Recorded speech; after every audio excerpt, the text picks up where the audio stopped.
We will talk about how to treat constipation. First, we should say what is normal bowel movement and what is true constipation. Person is not constipated if stool passes without straining, if the stool is soft, if there is no pain, no feeling of incomplete emptying, and the frequency is anywhere from the 3 times per day to 3 times per week. This range is considered normal in about 90% of people. Now, let's say what constipation is. Constipation is when the stool is hard or pellet-like, there is straining during bowel movement, a sensation of incomplete evacuation, a feeling of blockage in the rectum, or when bowel movement occurs fewer than 3 times per week. 2 or more of these features are present, it's medically defined as constipation. One important misconception about constipation is that daily bowel movement automatically means a healthy bowel movement. That's not true.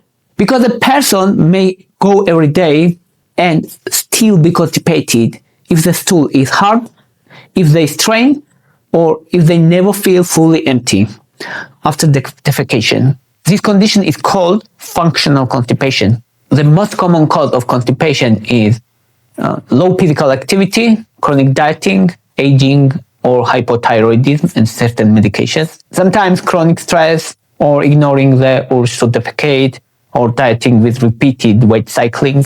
Unfortunately, constipation is not completely safe. It has complications and long-term risks. For example, it increases risks of hemorrhoids by around 3 times. Also, it increases risk of fecal impaction, especially in the elderly. And also, it is associated with colorectal cancer.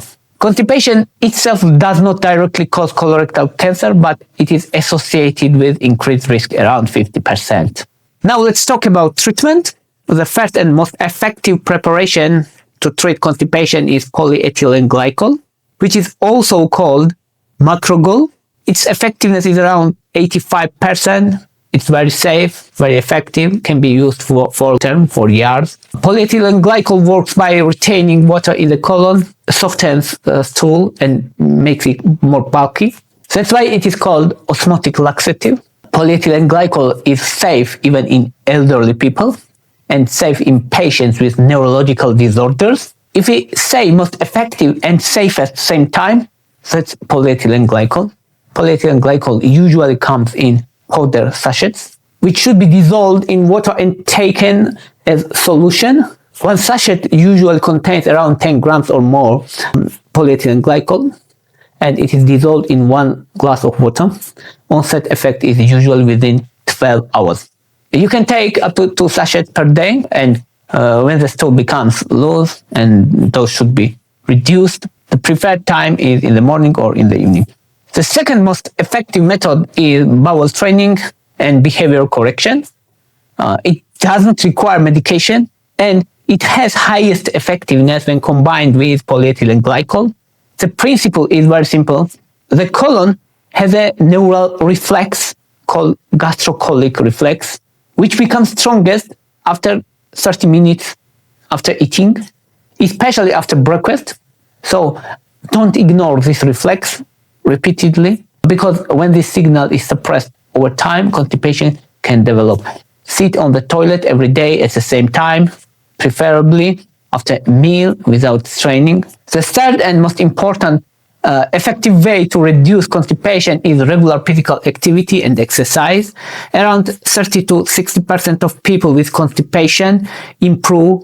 The mechanism is that physical movement improves autonomic nervous system balance and increases parasympathetic tone, which stimulates colon motility. The most effective type of exercise is aerobic exercise, such as walking or jogging. Usually around 30 minutes per day is enough. From foods that help with constipation in general, eating more vegetables and fruits helps. Prunes and dried fruits are most effective foods for constipation. They act like osmotic laxatives. They pull water into stool because fiber bulking, and they also contain sorbitol and polyphenols, which further softens to stimulate bowel movement. Morning or evening is the best time to intake them. The second most effective food is kiwi, especially green kiwi. It contains actinidine enzyme and soluble fiber, which improves stool frequency and increase water retention in stool. Morning or evening intake works best. And also, psyllium husk, flaxseed, chia seed, and oatmeal also are helpful because the fiber content, gel forming ability. Legumes such as beans also helps because of fiber, bulking, microbial fermentation, and resistant stretch. But they can also cause gas. White beans contain high amount of insoluble fiber and may help bowel movement. Pears and apples are also helpful. They contain sorbitol and pectin, which softens stool and support regular bowel movement. Fermented dairy products like yogurt, masoni, and kimchi and other products which contain live cultures are also important, and they improve stool frequency and support gut microbiome, but they need daily intake and not strong as medications. Another important supplement is magnesium dioxide. It's very safe and effective. It's more safe than effective. Usual dosage is from 400 milligrams to 800 milligrams per day. Another supplement is lactulose. It's very safe also and effective, and it's considered the safest treatment for long term, especially in elderly population. With neurological disorders, lactulose is non-absorbable synthetic sugar. It reacts, reaches the colon unchanged and increase osmotic pressure. So it acts as an osmotic laxative. Another important constipation medication is bisacodyl. Bisacodyl is stimulant. It stimulates nerves and increases bowel peristaltic.